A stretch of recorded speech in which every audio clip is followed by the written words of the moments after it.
say?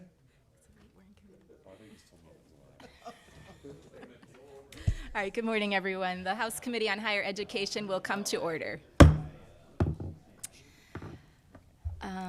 And the clerk will please take attendance. Chair Glanville. Present. Representatives Reingans. Colazar. Here. Scott. Here. Burns. Here. Kofia. Hill. Here. McDonald. Present. Pies. Present. Vanderwall. Paquette. Here. Zorn. Here. Ruck. Present remote. DeSena. Here. Madam Chair, you have a quorum. Thank you. Representative Colazar moves to approve the minutes of the March 1st meeting without objection, so ordered. And I want to welcome you all back today as we are celebrating 100 days in the legislature this week. I just wanted to give a little brief recap of the work that we've been doing in this committee so far. As you know, we've mostly been on a listening tour, having already heard from LEO, the 60 by 30 program, the community colleges, and the Michigan Association of State Universities. So I hope that, like me, in addition to that, you all have had the opportunity to follow up with some of these folks and meet with other stakeholders along the way. And before we jump into our presentation, I want to just highlight one of the issues in those conversations for me that has quickly risen to the top, and that is the importance of the FAFSA completion for high school students, as they are considering their post-secondary options. So as we all know, FAFSA completion is the gateway to financial aid, and with the new Michigan Achievement Scholarship going into effect this year, it really presents an enormous opportunity to all students to lower the cost of college, and indeed, as you'll hear today, could lead to tuition-free colleges in some cases. So, in the conversations I've been having, while there is a general agreement that encouraging FAFSA completion should be a priority, what is less clear is what is the best method for incentivizing that. And I want to assure you all that I am currently working on recommendations that will lead to a bill or package of bills to support this effort. So if you had a chance to preview today's presentation, you know that we'll be hearing a bit more about it. So I look forward to any ideas our presenter can share on this topic as well. So without further ado, I want to welcome today Robert Lefebvre, the president of the Michigan Independent Colleges and Universities, and also Colby Casaro, to give us an overview of our independent colleges and universities. So welcome.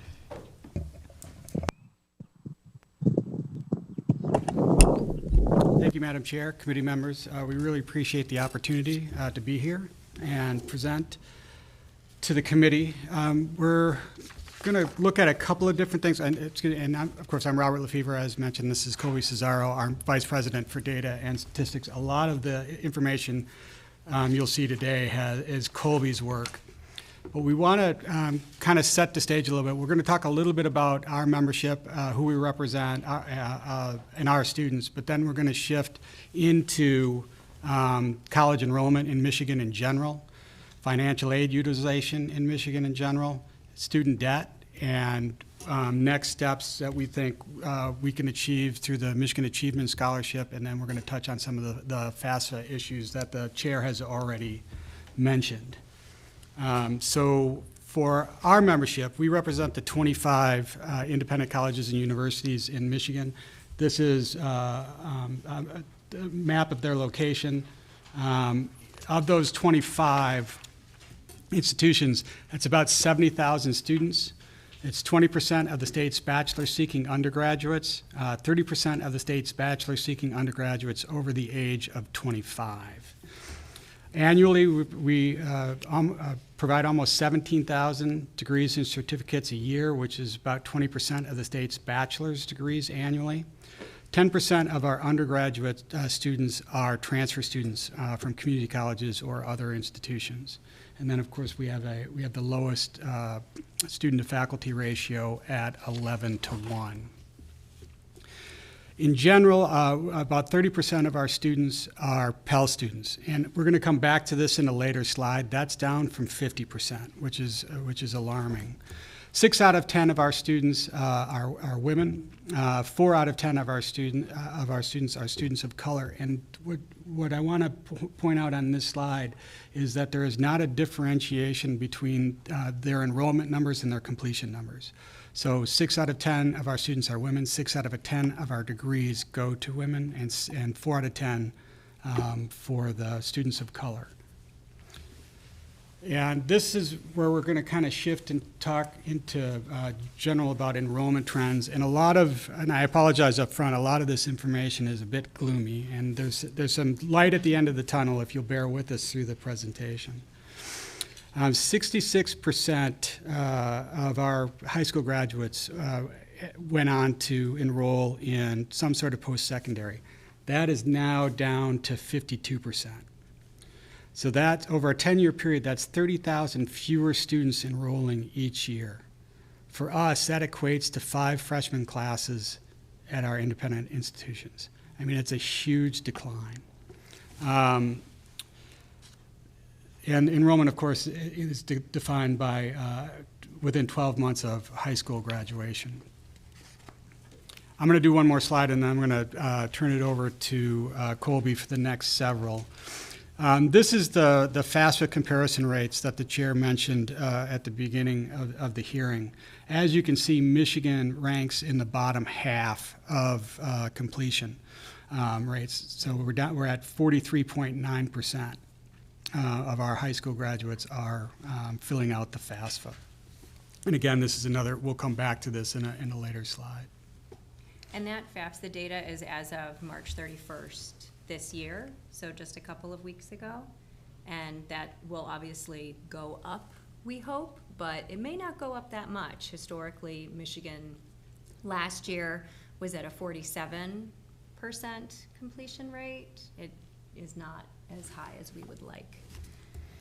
So this next slide is college enrollment within 6 months of high school graduation. While we do look at the 12-month rate, since some students may start in January with the J term, they may take a full year before enrolling, the majority of students coming straight out of high school will enroll the subsequent fall. So that is a strong metric to look at college enrollment. And if you see the top line, that is enrollment in Michigan. So we are at 47% of the high school graduating class enrolling in college in Michigan, compared to 61% back in 2008, 2009, which is a peak year. And I want to draw your attention to the bottom line here. That red line is the number of students enrolling out of state. And if you see, the percentage has shifted because the denominator, the overall number of high school graduates, has declined. But the number of students leaving Michigan has hovered around 6,000 for over a decade. And I think that that's interesting to note. So it's not just a going to college problem, it's a going to college in Michigan problem. Because the number of students leaving hasn't shifted, but the number of students staying has declined considerably. And as you see, that decline is 30,000 students. That's 5 entering classes at independent institutions as a point of comparison. So next, we have some more Pell data. We share every 2 weeks an independent indicator. So it's an infographic. Many of you are on the distribution list and should see this come up. A couple of weeks ago, we shared the class of 2021 data on leaving Pell dollars on the table. So this is data that comes from the National College Attainment Network. It used to be the National College Access Network. They've shifted to be Attainment. But they collect data on FAFSA completion and Pell and do an estimation based on demographics on the number of students who would have been Pell eligible if they had filled out the FAFSA and attended college. So that's what these numbers are. So the 2021 data showed that Michigan students in the class of 21 left $89 million on the table in Pell. The newest update from the class of 2022 shows it's $94 million on the table. So their estimate is 20,605 students in Michigan likely were Pell eligible but never filled out a FAFSA. And last year's FAFSA completion rate was at 53%. That means 47% of high school graduates never even filled it out. And had they may have been able to afford or attend college. The graph you see here shows a Few things. The dotted line at the top is overall K-12 enrollment in Michigan. So you can see how there was an increase during some population growth, then a pretty steady decline since about the year 2000. The blue line is enrollment, in-state college enrollment for recent high school graduates. So these are the graduates within 12 months of high school graduation. And there was a peak in 2008, and then you can see right after that there was a sharp drop-off. That was when the Michigan Promise Scholarship funding was eliminated. But you can see during the time of the Michigan Promise Scholarship that line for the number of students attending in-state increased quite rapidly. And now where we are at the 45,800 enrollment at the far right of the graph for 2001, it's gone down a bit for the next year. We're now at 1980s levels of college enrollment. And that's not just looking at percentages, but that's overall volume. And the decline has impacted different groups differently. So for all undergraduates at the four-year level, there's been a 15% decline. For undergraduates at the community college level, a 41% decline. And this is since 2011. Part of this is also the American Recovery Reinvestment Act, where there was a large influx of funding for certain types of education and training programs, much of which went to the community colleges. So this was the historic, we're having a recession, we push money into the economy on education and training. Lots of people in the workforce come into higher ed, whether it's community college or four-year. And then it's gonna drop off after that because the economy starts to recover. Interestingly, with the most recent recession, that's not how the labor market behaved, but back in 2011, that is what happened. But if you look at the distribution of how the decline has impacted different groups of students, especially students of color, that's something meaningful that we need to really consider. And it's not an effect of the pandemic. There's discussions, oh, well, lots of students left in 2020, 2021.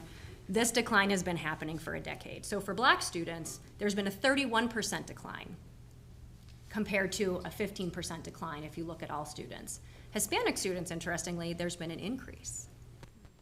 And if you look at this relative to the population, so for black students, they're 11% of the college population compared to now 9%, so this is over that decade, and 14% of the statewide population. And it's different depending on the demographic group you're looking at. For Hispanic students, that student group went from 3% of the college population up to 6%, and Hispanic individuals make up about 5.6% of the Michigan population. So there have been some gains, but it's really troubling to see what's happening with the black student population.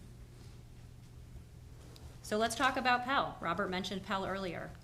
The red line at the top is overall enrollment, undergraduate enrollment in Michigan. And this is all students. We're looking at head count.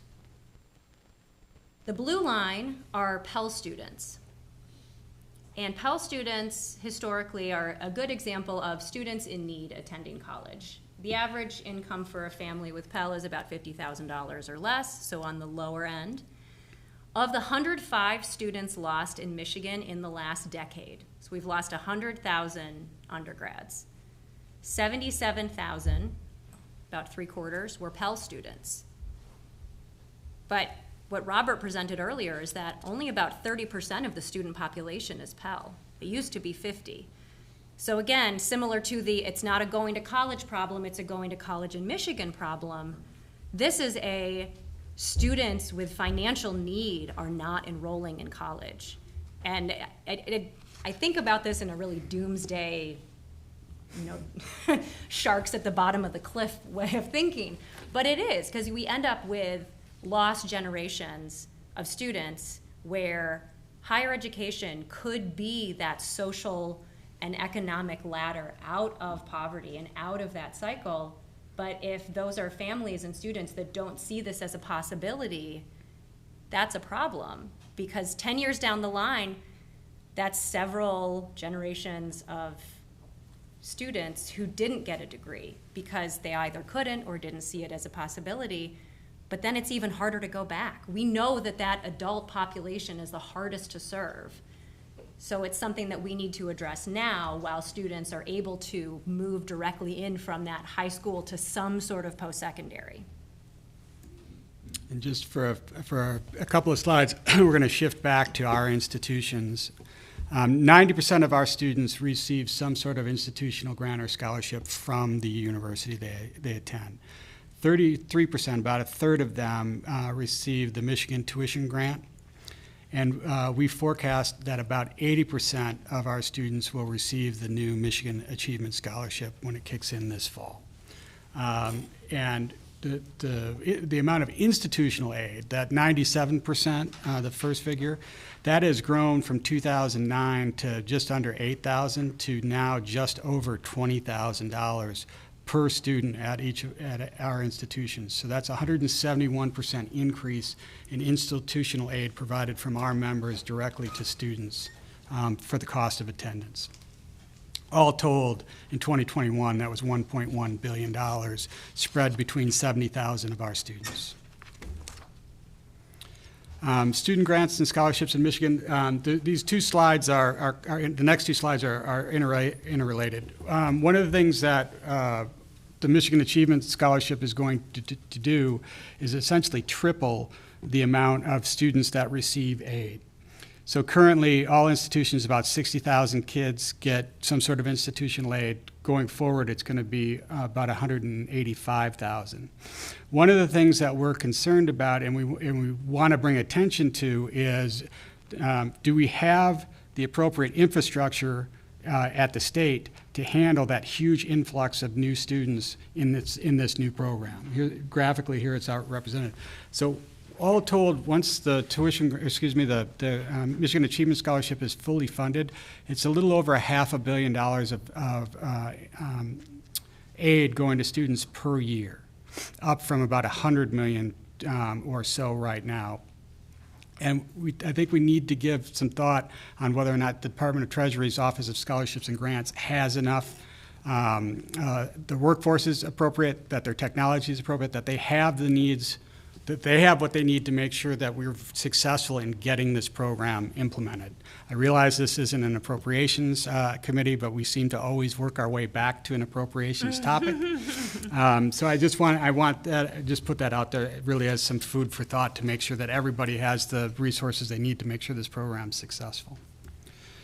Shifting back to more general discussion on the sector on student debt. Obviously, we have a lot of discussion. There's a lot of news articles on student debt, and we just kind of wanted to level set where we are in Michigan on student loans. Roughly 54% of undergraduates used federal loans in 2021, which means that 46% of students did not take out any student loans. The average loan amount for undergraduate is $6,800. It's 11% less in nominal terms and 26% less in 2021 compared to 2009 in real terms. In fact, if we can just show it, that's a different slide, sorry. Mm-hmm. The average debt for a Michigan student is about $30,000. So, and that's for those who do take debt. Who Not do all take, students. Correct. Of the 54%. That's the average debt load. And the next slide, and we want to provide some context on student loan debt because it's often not put in context. So we, as you know, being Michigan, all things cars, we compared it to auto loan debt. So the solid blue line is student loan debt over time, and you'll see that it tracks under auto loan debt almost the entire time except for a brief period back in the late 90s. And it's really diverged at this point as student loan debt is coming down overall, and these are national figures. So the national student loan debt average is 32. The average car loan now is up to over $40,000. And keep in mind what those two things represent. One is an investment in your future and an asset that appreciates over time. That's student loans. And the other is a pure expense, which depreciates quite rapidly. So the 5-year payback, the 5-year forecast for both these things, one is down by at least 35%. The other is up by over 50% as far as value. I think you've all heard the statistic that over the life of a bachelor student's career, they'll make about $1 million more than a student with no college at all. That's where this really diverges. So we don't want to minimize the impact of student loans. And try to minimize them where we can, but we do want to highlight the fact that it's an investment in the student and it does have considerable payback and a high ROI. And then this is the average student loan over time. So in 2009, it was $7,600 on average for the students who took debt, and that has dropped now to $6,800. But if you put it into real terms, that's dropped down to $56.37 adjusted for inflation. So schools have gotten the message, and we have done what we can to bring down the cost of attendance. We've increased the amount of student financial aid that we provide, and by doing both those things, it brings down the need for debt. On the next piece, I want to put the overall student loan debt into perspective as well and give it some context. Over half the student loan debt out there is owed by graduate students, right? Not undergraduate. 3% of those with grad degrees hold 20% of the debt. It's really concentrated in law schools, medical schools, engineering schools. Those students take out the highest performance. They also have the highest ROI on the other end of it. 29% of debt is owed by those that used it for a bachelor's degree, and about 7% for associate's degree. This is and then 8% of the debt holders never completed, and that's a part that we really want to focus in on, and I think we've got another piece on that. So 73% of borrowers owe less than $30,000, 51% of borrowers owe less than $15,000, and 58% of all defaults is less than $10,000. It's less than $8,600. What that tells us is those are folks that didn't complete. They started and for whatever reason didn't complete, and at the end they're stuck with no degree and with debt, and that's a problem that we really, really want to get focused to, because that's where the large percentage of the defaults are. Now, anytime you put student aid into the picture, whether it's institutional aid or state aid or federal aid, you bring down the cost of attendance, but you also move away from the need to borrow. So under the Achievement Scholarship, the average student should receive about $20,000 for their career in higher ed. The savings on interest, so they can avoid $20,000 worth of debt. If they avoid $20,000 worth of debt, they also avoid almost $20,000 worth of interest, so $18,650. An estimated 40,000 students will receive the Achievement Scholarship in the first year this fall. And for that cohort, they'll save about $740 million in student loan interest by avoiding debt. And a like amount in principal, but we really wanted to focus in on interest because that seems to be one of the bigger problems with student loan debt. One of the problems, it's not part of the presentation, but I'm going to go off script a little bit.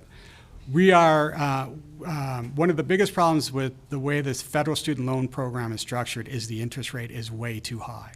It's above 6% right now. If we can loan to banks at 2% or less, I think we can loan to students at 2% or less, because these, in the main, are fairly low risk loans. They can't be discharged. And that's the other piece. They cannot be discharged. Well, I want to be careful. They're very, very difficult to discharge in bankruptcy. There are a couple of pathways to do it, but in the main, they are not dischargeable. It's not dischargeable debt. With that, we also want to highlight the declining cost of college over the last decade. For undergraduate students attending four-year institutions, the average net price of attendance in 2012 was $16,400. In 2021, that rose slightly to $18,851. However, if you adjust that for inflation, it actually declines by 15% to $15,300. In fact, can we just jump to the next slide? Because here it is graphically. So the blue line on top is all students, so that the cost of attendance has slightly increased in dollars, but once adjusted for inflation, it goes down. But the red line at the bottom is families making $48,000 or less. This is back to our Pell, essentially to our Pell group. Their cost of attendance has basically stayed the same over that same period of time in dollars, but if adjusted for inflation, it's also gone down. And there's a helpful comparison to make here. We talked about institutional aid increasing considerably. So we showed data for our institutions. Institutional aid going from just below $8,000 per student to now above $20,000 per student. We're looking at the average net price of attendance. So this is netting out certain amounts of aid that student is getting, not loans, but grant and scholarship aid. You can see where that institutional aid is replacing that cost, because the cost of delivering education is continuously going up. Just like any cost of doing business, we know that this is how it works. Higher education institutions are nonprofit institutions. They have to pay their faculty, they have to pay all of their staff, they have to keep up with technology, and all of these different things will increase the cost of delivering education. But if you look at what students are actually paying, which is what's on this graph here, it really hasn't changed that much. And loans are also declining. And you can't control whether a student takes a loan or not. If they're eligible, and the student makes a decision on what they want to take. But if you have really good financial aid counseling for those students, they often choose to take less. So you couple more institutional aid with lower borrowing, and you're getting lower price of attendance, but it's still not enough. However, if we think about the data from when the Michigan Promise was in place, that massive growth in enrollment. The same thing has happened in other states with large influxes of student financial aid. This is what we're hoping to see with the Michigan Achievement Scholarship, where it is possible. So you have all of these ducks in a row now. We've got more institutional aid. We have counseling to take less in loans, so there's less stress on that student moving forward. Lower net price of attendance. So this is how we talk about the cost of college. It's not the sticker price, even though that's often held up as this is the value that you get, but really it's not what students are paying.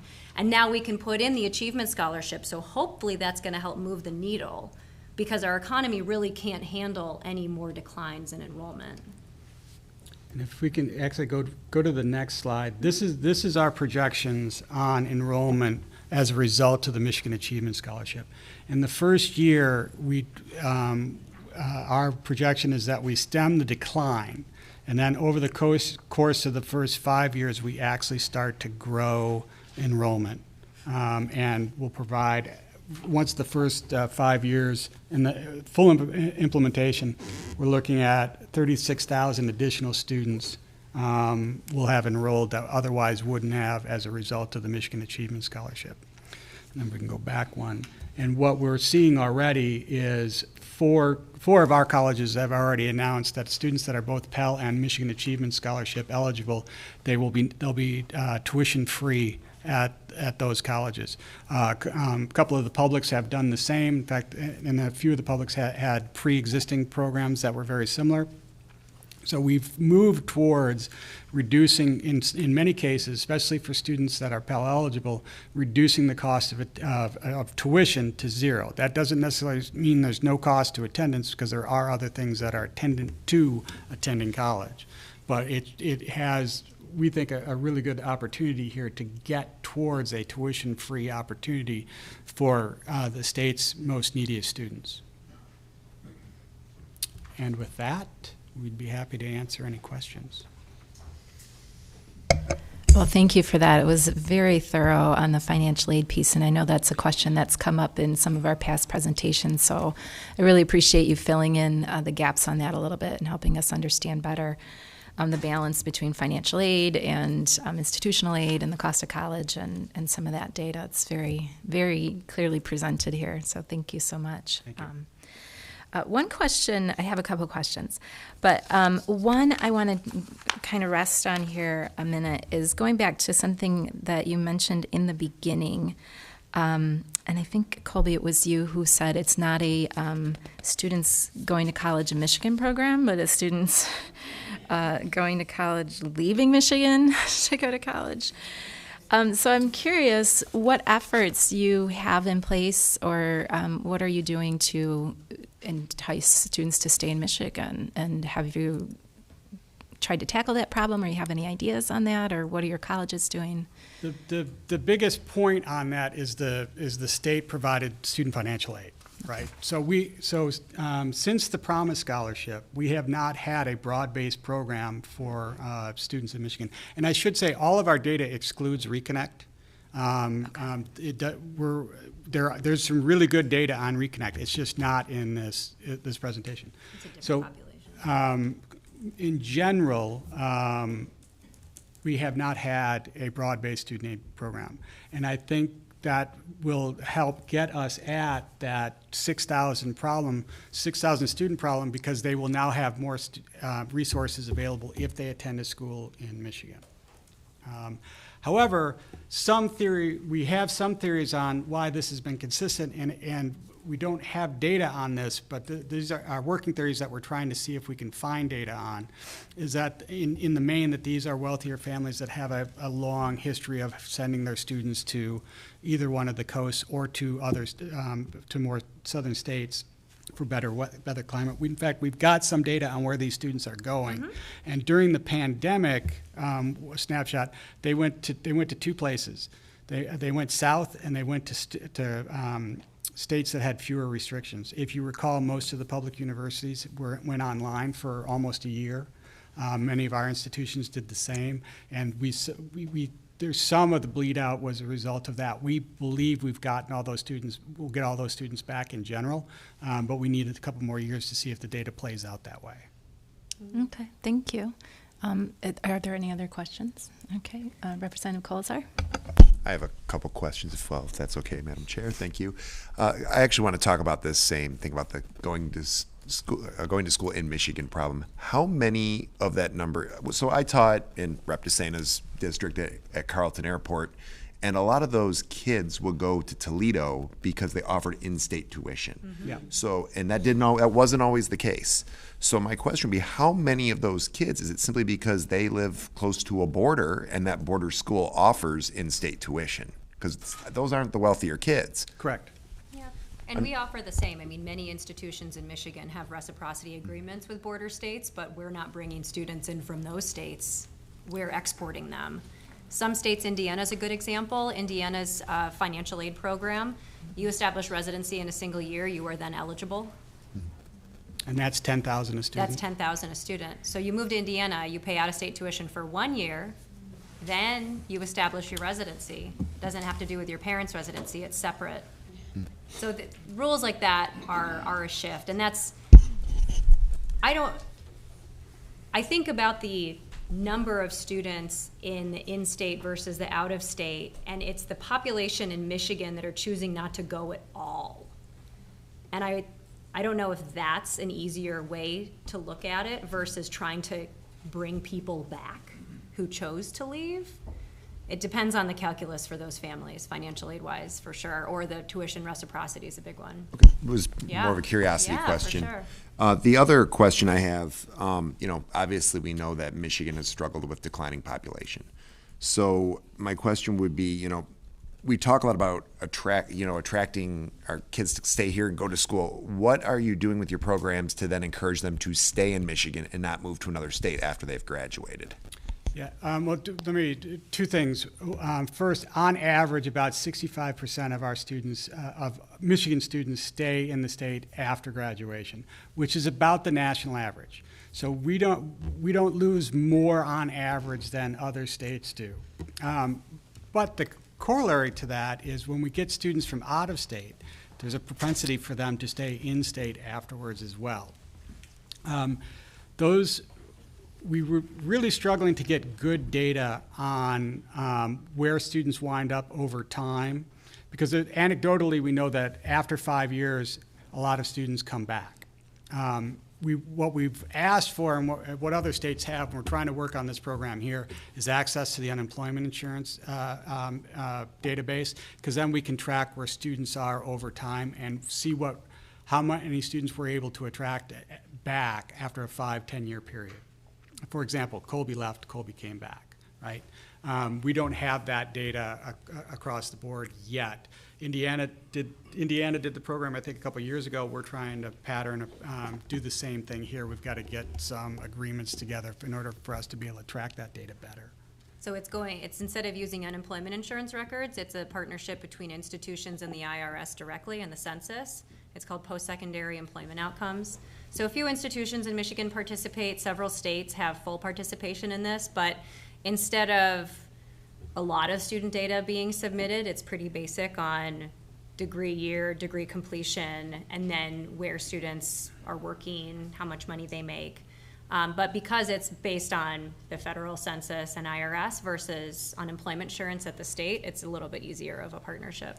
And there's a private company, and I forget the name of it, that created a database that basically mines social media sites and is able to Lightcast. Yep. To be able to, so each institution can find where their students are after graduation, because a lot of them you'd lose touch with the institution, especially if they move out of state. Mm-hmm. The problem with that database is it's very expensive. Yeah. Mm-hmm. Yeah, thank you. I am also a boomerang, so. Yes. Rep. Pius? Thank you, Madam Chair. Excuse me. For the undergrad enrollment, you said that the Hispanic students had increased 66%. I'm wondering if you know why that is, and also if you know anything about the graduation rate for that. Don't know why. We can only speculate. I mean, the population increase has been considerable over the last decade. Mm-hmm. There's also differentiation in how people identify themselves, because this is all based on self-identification within either the census or the American Community Survey. Mm-hmm. And so there's a shift in social thinking of how one may identify back in 2009 versus now. But on the overall population increase, I don't know. Do you know why the, excuse me, do you know why the black student enrollment has gone down? We looked at this recently thinking that the decline could have been exacerbated by the pandemic, because we know that students of color, especially the black population, were impacted dramatically by the pandemic, even more so than white students. But the decline in black student population in higher ed has been consistent for the last 10, 15 years. Mm-hmm. And so I don't know what it is. And we thought, oh, maybe this is because of the pandemic. But if you look at it over time, it's really consistent going down. And again, I don't know. It deserves a lot more attention and a lot more unpacking, because these are just really high level numbers.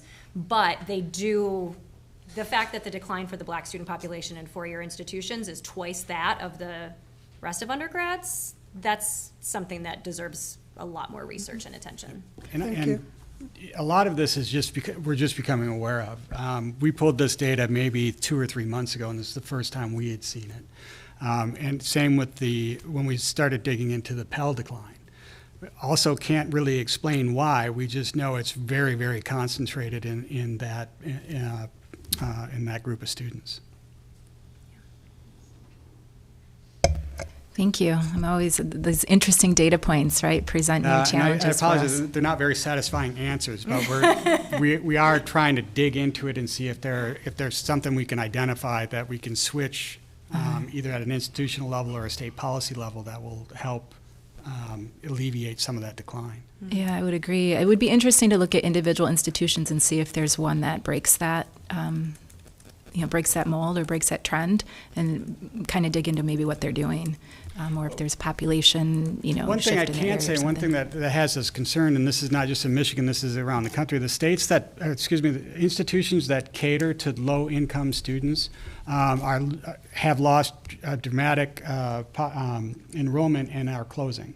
For example, 4 or 5 years ago, one of our schools, Marygrove College, closed, and their mission was to serve underprivileged urban students, and they could over time they just couldn't. It wasn't viable anymore, and they wound up closing.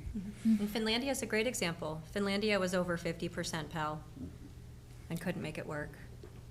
They were an access institution in the UP, and So part of the issue we think going forward will be the institutions that serve that population in high numbers are not going to be able to maintain, so they're going to lose options. And there are several institutions that are helpful examples. There are a lot of HBCUs and other smaller, lower income serving student institutions. North Carolina has several where they've got 80–90% Pell. It's incredible, and they are doing very well. And so I think that there are wonderful networks of college presidents that work together. But again, it's different states, they may have different policies. There are so many different factors to consider, different communities that they're serving. But there are examples of institutions that are continuing to be successful, making sure they are that social and economic ladder for students. And we need to make sure our institutions in Michigan are the same. Well, we will get to work on that. Do we have more questions? Oh, okay. Rep. Hill. Thank you. Yeah, this is really, really interesting. I wanted to make sure I really understand the data that was presented. Well, first off, when was the Michigan Promise in effect? From 2000 to 2008. 2000 to 2008. And I want to be careful. Oh, that's the shaded area. I'm sorry. Yes. I missed that. And Okay. I want to be careful. There were other things at play in that period as well. So, I mean, it's not one-to-one causation, but when we had robust programs, we saw higher enrollment. Okay, well, that just makes sense. And then I think you got to this, but the question of the average undergrad debt being 5637, but then average overall debt is 30,000. That's the grad student increase. Is that fair to say? Or the loan per year? Oh, The average loan per year? okay. So, This is the average undergraduate federal loan per year for the 54% of students who do take loans. Yeah. And this is for Michigan. So 6803 is the average loan per year. Okay, that was loan the per year. Per year. And then Okay. once someone completes a bachelor's degree, it's about 30,000. And it's many programs are going to be 5 years, or a student goes for 4.5 years. It just depends on the student, but it's not always a 4-year. Yeah, I mean, for number. example, Kettering University is a 5-year program. Any teacher prep program, 5 years. Many. okay. So, And on the graduate student, is this what you were looking at? The amount owed by graduate students? well, there was a chart where there was Oh. the 30,000. No, it was the one. This one. Yes, yeah, This yeah. is the auto debt. So this is that 32. This is national data. So the previous slides, we were talking about Michigan students specifically. And that's the debt after 4 years is 32? This is a different metric. This is taking the entire federal student loan portfolio and dividing by the number of borrowers. Okay, yeah, So so this it's a is the very average different. per borrower. It includes absolutely everyone. Yeah. And the same thing on the auto debt. So this is all auto debt, not just new vehicles. It includes new and used. So it's the entire, and it's Fred, the St. Louis Fed has a fantastic database that includes all of that metric. Okay, and but that includes grad students. So I think we Correct. primarily focusing on undergrads. I just wanted to highlight that difference, because, yeah, it was my grad school debt that caused me my biggest, it was a huge increase. And it was only 2 years for me. And it was a lot. But I got a great education. So, I think, so thank you for helping me better understand. One of the ways of talking about our increased costs, I do a lot of work in energy, and is that you want to try to aim for a percentage of your income to be spent on these basic necessities.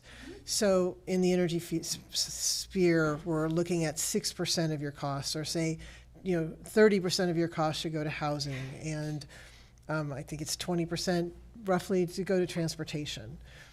And so it is that combined effect of the increased cost of cars, of transportation, and of energy, and of higher ed that is accumulating to cause the concern.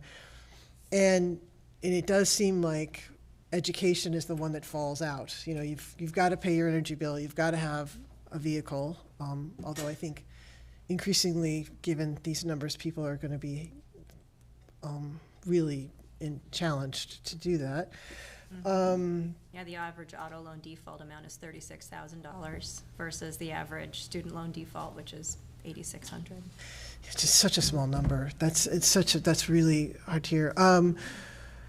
And so this is my other question, and so to get outside the data question is, I had wondered about HCBUs as an example of what that, and I understand they're trying to start one in Detroit, and that would be the first one in Michigan. Well, no, they have restarted it. Pencil Lewis was a HBCU that closed some time ago. I can't remember exactly what year, and it has now been reopened. In fact, in order to use the name, they had to go back and change the nonprofit statute, because once you close, apparently you're not allowed to use it again. So they got the policy change.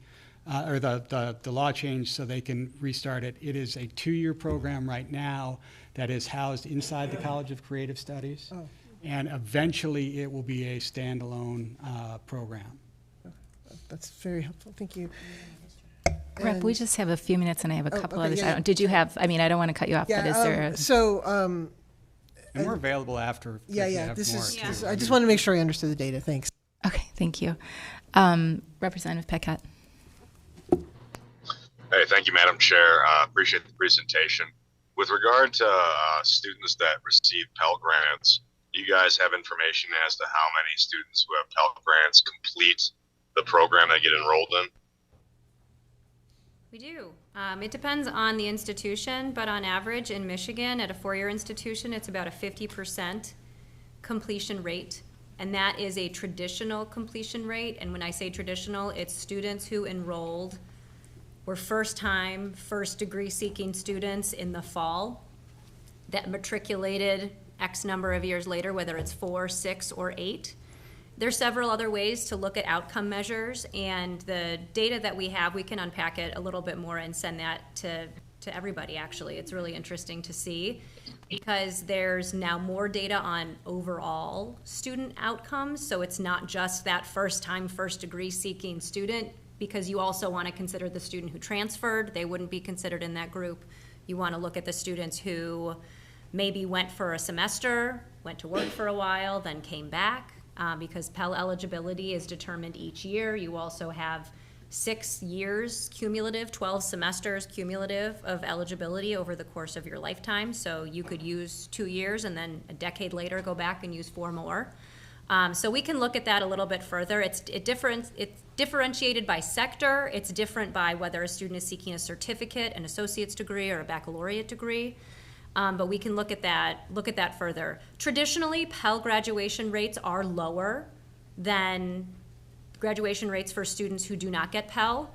One metric we also like to look at, and this is something that comes up in discussions about social mobility. If you see an institution ranking high on a social mobility metric, what that is saying is their Pell graduation rate is similar, or within a certain confidence interval of their other non-Pell student graduation rate. And so it's saying that all students, regardless of income status, are going to complete at the same rate. So we can send some more information.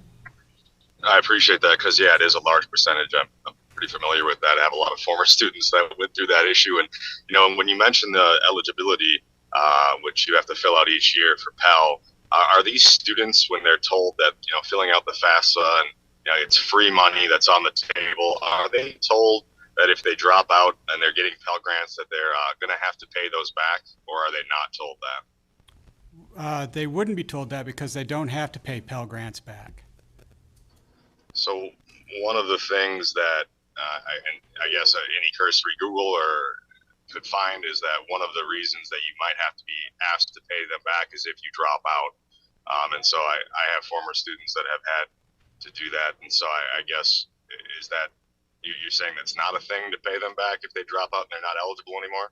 It depends on when they drop out. So if they drop out after a certain drop add period, so that funding has already been dispersed, and then they leave after the drop add period for the institution, then they would have to pay it back. Yeah, so how many students, I guess, in that big chunk of 50% that don't complete fall into that category? I don't know. I think that's a question we would need to ask of institutions directly, or possibly even, there's the NSLDS, the National Student Loan Data System, has student level data for all Title IV federal programs, of which Pell is the primary one. And so that's something that you could mine that information and see what that is. But so if a student drops out without following their protocols, then that's going to happen. All right, Rep, we only have a couple minutes left. Excuse me, Rep.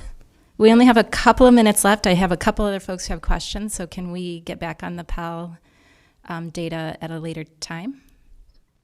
Sure. I just want to highlight the fact that was mentioned, like, these don't have to be paid back. That's told to a lot of young people. And Yep, we got your message. Thank you. Especially with that category. Okay, thank you. We'll pull that data. We can pull that data, and we do have some institutions. Cornerstone's a good example where their Pell completion rate is equal to their traditional student completion rate, or their non-Pell, I should say, instead of traditional student, their non-Pell completion rate. And so many institutions in Michigan are doing a great job and working toward that. Okay, thank you. Representative Brooke.